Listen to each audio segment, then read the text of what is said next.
Hello, everyone, and welcome back. I'm your host, Veteran Mountain Man, and it's another Regulatory Tuesday. And today I wanted to talk about something that's been done for quite some time, and that is asset forfeiture.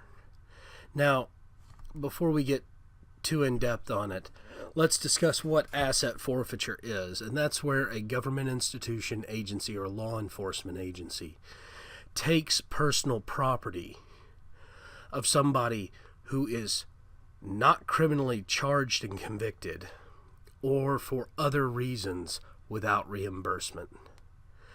Now, asset forfeiture is actually illegal under the Constitution.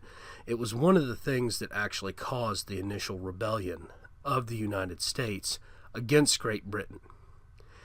And yet in this country, we've seen it used over and over again, starting all the way back with Andrew Jackson and the Trail of Tears, all the way until modern times. Most recently, the biggest one that made the national news was an incident in Dixon County in Tennessee where a man had all of his cash taken by police and was charged with drug dealing, and the charges were found to be false.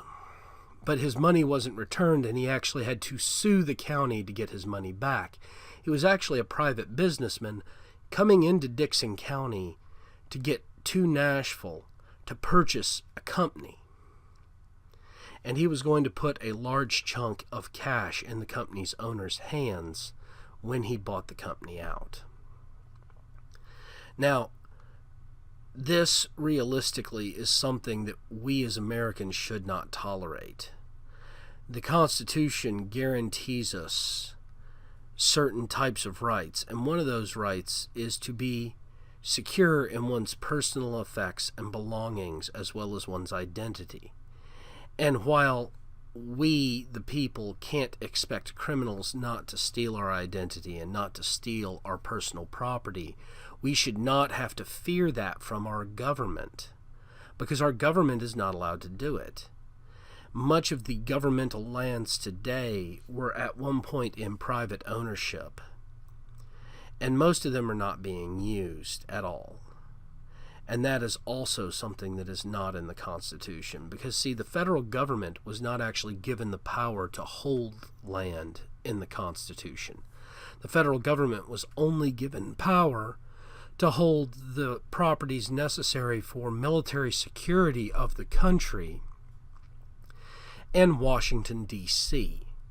Yet we have agencies like the BLM, which has huge swaths of land that aren't anything but open land, that nobody can realistically do anything with except when they get federal government permission. And the problem becomes is that land actually belongs to private citizens. It should at least be in the hands of private citizens, I should say, because that land does not have any stipulation or logic or reason or founding in the Constitution to be in the possession of the federal government. It comes down to a misunderstanding of what government is actually responsible for doing in this country, and far too many people have lost sight of that. Now, I'm not going to say that the federal government needs to turn all land over to the people immediately, because that's just foolish. Some of the land that the government holds is actually important for them to hold. For instance, Washington, D.C. itself with the Capitol. It's kind of important that the Capitol buildings belong to the federal government. Many of the military installations belong to the federal government, and these are all important and good things.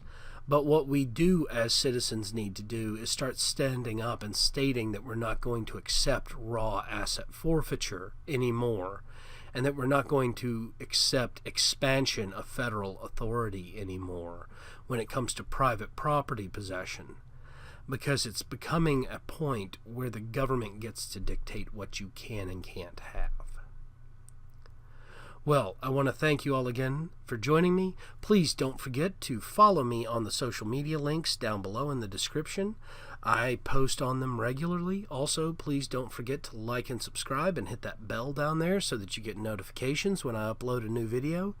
And don't forget to catch me on my live streams on Monday and Tuesday nights, and on occasion I do special live streams. I'll be doing one of those this week, so try to catch it if you get a chance.